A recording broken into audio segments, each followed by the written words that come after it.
How many of you are sick and tired of getting those bills from Sephora? Are your kids addicted to spending at Sephora like mine? Yes, they are. So I'm going to give you the solution. I brought in my daughter, Lily Adigar, who is a 14-year-old Sephora addict, to tell you how she broke her addiction, okay? So I know it sounds funny, but it's true, right, Lily?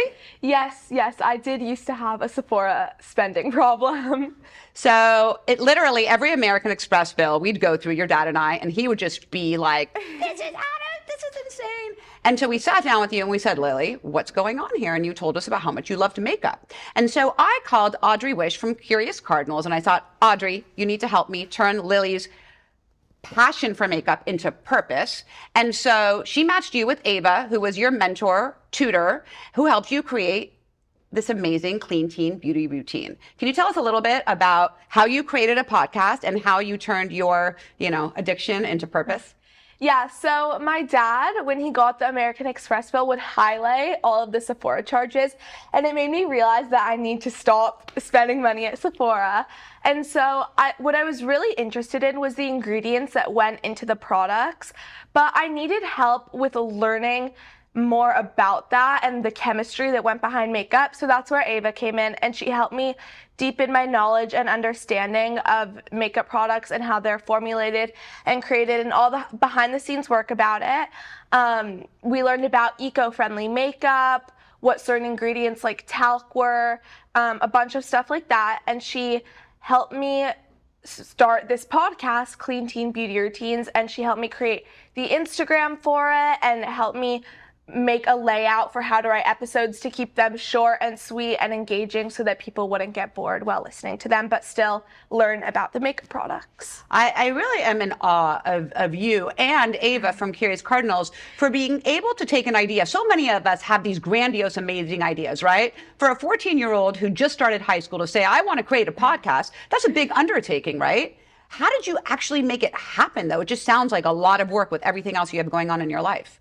Yeah, well, it was a lot of work, but Ava helped me learn about time management and how I should spend my time with doing the podcast and having a social life and schoolwork.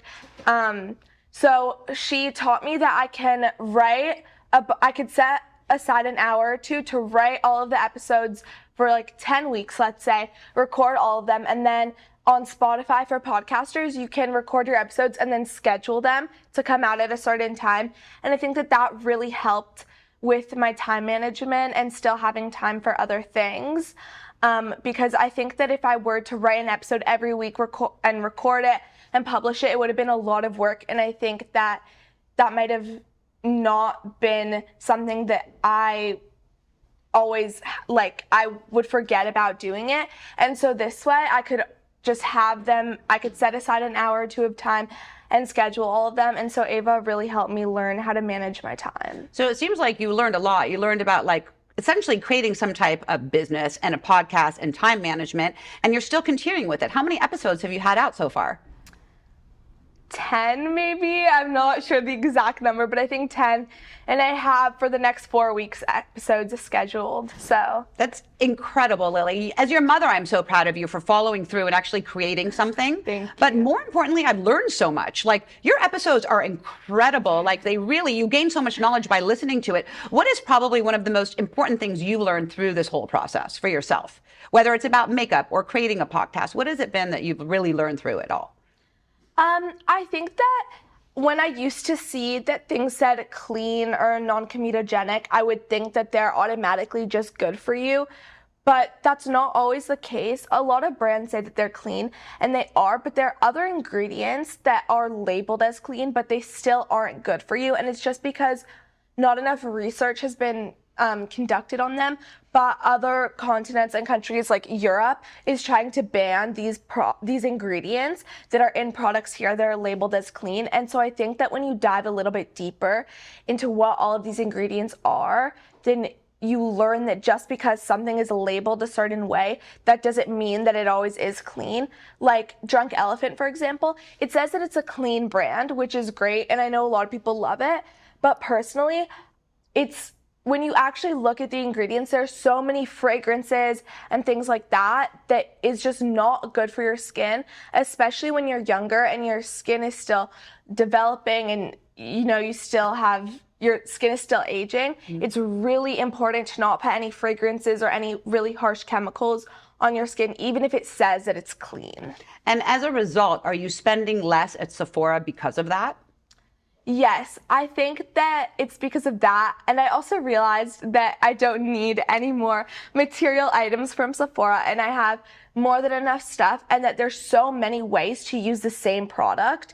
And so like a lipstick, for example, yeah, you can use it as a lipstick, but you can also use it as a blush, or you could put it on your eyelids and make it an eyeshadow. And there's so many different ways to use the same makeup products. And it's really cool when you actually learn how to use your products to their full advantage. So every teen and mom should actually be following you and listening, because you have so many great tips, and it might be able to help their young teenagers stop with this crazy addiction to makeup and spending. Where can we find your podcast? My full episodes are on Spotify, Clean Teen Beauty Routines. You can also follow my Instagram. I do small clips of the podcast, parts that I think are the most important or key points. And I just have weekly tips, daily tips on there, things that I think people should know or helpful, little tidbits. So on Instagram, I'm also Clean Teen Beauty Routines. Amazing, Lily. Thank you so much for sharing your story. I'm so proud of you as your mom. You really are. You're setting the stage and a role model for so many young teens who are really aspiring to create something of their own. So keep it going. Everybody make sure to follow Lily at Clean Teen Beauty Routine on Instagram. Listen to her episodes on Spotify. And Curious Cardinals, thank you so much. All of you who are looking for great projects for your kids, reach out to them. They can really help you. We'll see you all next time right here on Moms Matter.